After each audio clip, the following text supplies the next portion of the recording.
এখানে রান্নার জন্য আমি নিয়ে নিলাম মাছ। তো মাছটার মধ্যে যা যা মশলা দেওয়ার দরকার আমি সব মশলা কিন্তু আগেই দিয়ে দিছি, দিয়ে এখন ভালো মতো হাতে মাইখা নিমু। তো আসসালামু আলাইকুম, সবাই কেমন আছেন? আশা করি সবাই অনেক ভালো আছেন। আলহামদুলিল্লাহ আমি ভালো আছি। তো আজকে আমি মাছ দিয়ে ভাইঙা তারপরে পাঁচমিশালি শাক রান্না করবো।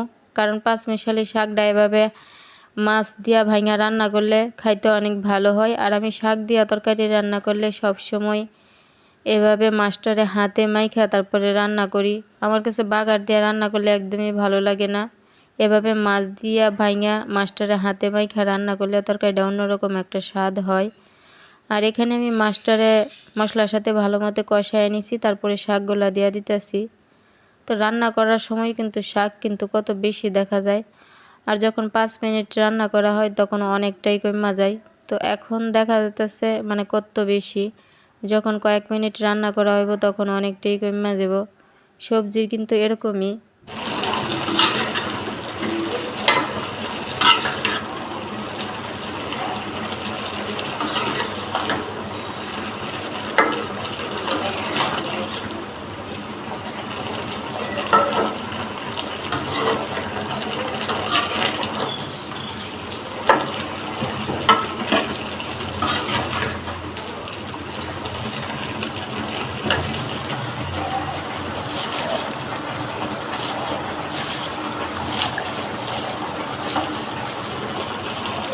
আর শাকগুলা কিন্তু একদম টাটকা ছিল আর দেখতে অনেক সুন্দর ছিল, ভিডিওর মধ্যে বোঝা যাইতেছে।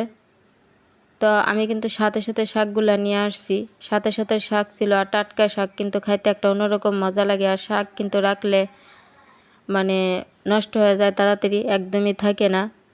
আর আমার তরকারিটা কিন্তু হয়ে গেছে। আর তরকারিটা খাইতে কিন্তু অনেক ভালো হয়েছে, অনেক মজা হয়েছে। আর আমি শুধু এই তরকারিটা রান্না করি নাই, আমি কিন্তু মেষ্টা পাতার ভর্তা বানাবো আর সাথে কিন্তু একটু মুরগি রান্না করবো। আর আমি কিন্তু মুরগি দিয়া খাই নাই, এই যে মেষ্টা পাতার ভর্তা তারপরে এই সবজি তরকারিটা মানে শাক দিয়া যে মাছ দিয়া ভাঙা তরকারিটা রান্না করলাম এটা দিয়েই খাইছি, মানে এত মজা হয়েছে। আর আমি আজকে ব্রয়লার মুরগি রান্না করবো সাথে একটু, তো মুরগিটা ভাবলাম আজকে একটু হালকা ভাজি করে তারপরে রান্না করি। আর ব্রয়লার মুরগি তেমন একটা পছন্দ না আমার, তারপরে রান্না করতে হয় যেহেতু বাচ্চারা পছন্দ করে, বাচ্চাদের জন্য রান্না করতে হয়। তার জন্য ভাবলাম একটু হালকা ভাজি করে রান্না করি, হয়তো বা খাইতে ভালো লাগবো। আর সাথে তো আলু দিতে হইব, কারণ বাচ্চারা আলুটা অনেক পছন্দ করে। তবে আমার কাছেও মাংসের সাথে আলুটা ভালো লাগে। তবে আমি ব্রয়লার মুরগি খাই না একদমই বলবো না, খাই তবে কম পছন্দ করি আর কি।